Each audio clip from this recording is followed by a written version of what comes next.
முதல் வாசகம் மலாக்கியாகமம் அதிகாரம் 3 திருவசனங்கள் 1 முதல் 4 வரை. இதோ நான் என் தூதனை அனுப்புகிறேன், அவர் எனக்கு முன் வழியை ஆயத்தம் செய்வார். அப்பொழுது நீங்கள் தேடுகிற தலைவர் திடீரென தம் கோவிலுக்கு வருவார். நீங்கள் ஆவலுடன் எதிர்பார்க்கும் உடன்படிக்கையின் தூதர் இதோ வருகிறார் என்கிறார் படைகளின் ஆண்டவர். ஆனால் அவர் வரும் நாளை தாங்கக்கூடியவர் யார்? அவர் தோன்றும் போது நிற்க வல்லவர் யார்? அவர் புடமிடுகிறவரின் நெருப்பை போலும் சலவை தொழிலாளியின் சவர்க்காரத்தை போலும் இருப்பார். அவர் புடமிடுபவர் போலும் வெள்ளியை தூய்மைப்படுத்துவர் போலும் அமர்ந்திருப்பார். லேவியின் புதல்வரை தூய்மையாக்கி பொன் வெள்ளியை போல் அவர்களை புடமிடுவார். அவர்களும் ஆண்டவருக்கு ஏற்புடைய காணிக்கை கொண்டு வருவார்கள். அப்பொழுது பண்டை காலத்தில் முன்னைய ஆண்டுகளில் இருந்தது போல் யூதாவின் காணிக்கையும் எருசலேமின் காணிக்கையும் ஆண்டவருக்கு உகந்தனவாய் இருக்கும். இது ஆண்டவரின் அருள்வாக்கு. இறைவா உமக்கு நன்றி. இரண்டாம் வாசகம் எபேசியருக்கு எழுதிய திருமுகம் அதிகாரம் 2 திருவசனங்கள் 14 முதல் 18 வரை. ஏனெனில் அவரே நமக்கு அமைதி அருள்பவர். அவரே இரண்டு இனத்தவரையும் பிரித்து நின்ற பகைமை என்னும் சுவரை தமது உடலில் ஏற்ற துன்பத்தின் வழியாய் தகர்த்து எறிந்து அவர்களை ஒன்றுபடுத்தினார். பல கட்டளைகளையும் விதிகளையும் கொண்ட யூத சட்டத்தை அளித்தார்.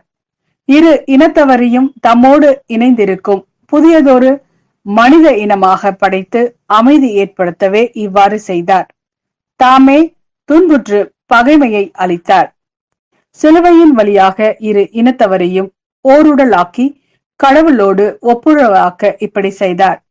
அவர் வந்து தொலையில் இருந்த உங்களுக்கும் அருகில் இருந்த அவர்களுக்கும் அமைதியை நற்செய்தியாக அறிவித்தார்.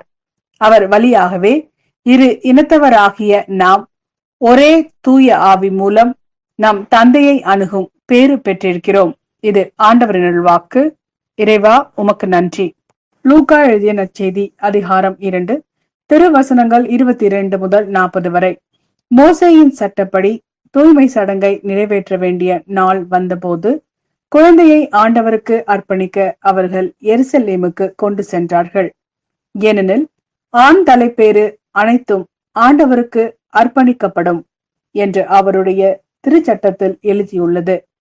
அச்சட்டத்தில் கூறியுள்ளவாறு இரு மாடப்புறாக்கள் அல்லது இரு புறா குஞ்சுகளை அவர்கள் பலியாக கொடுக்க வேண்டியிருந்தது.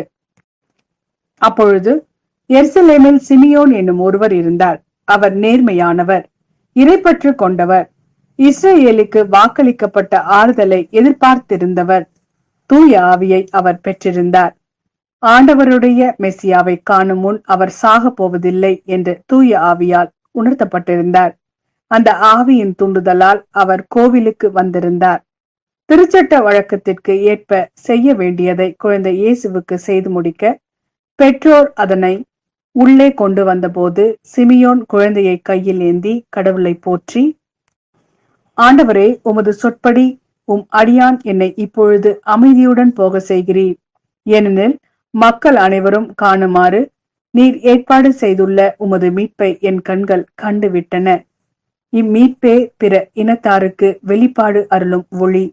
இதுவே உம் மக்களாகிய இஸ்ரேலுக்கு பெருமை என்றார். குழந்தையை குறித்து கூறியவை பற்றி அதன் தாயும் தந்தையும் வியப்புற்றனர்.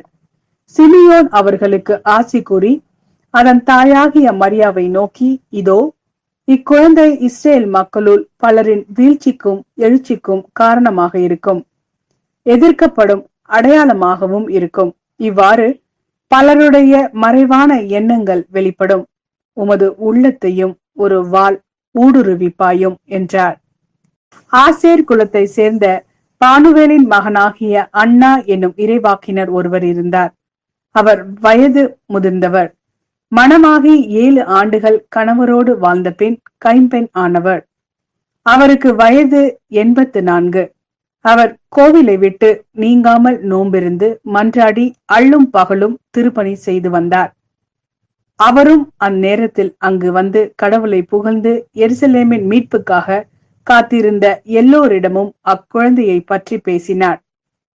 ஆண்டவருடைய திருச்சட்டப்படி எல்லாவற்றையும் செய்து முடித்த பின்பு அவர்கள் கலிலேயாவில் உள்ள தங்கள் ஊராகிய நாசரேத்துக்கு திரும்பி சென்றார்கள்.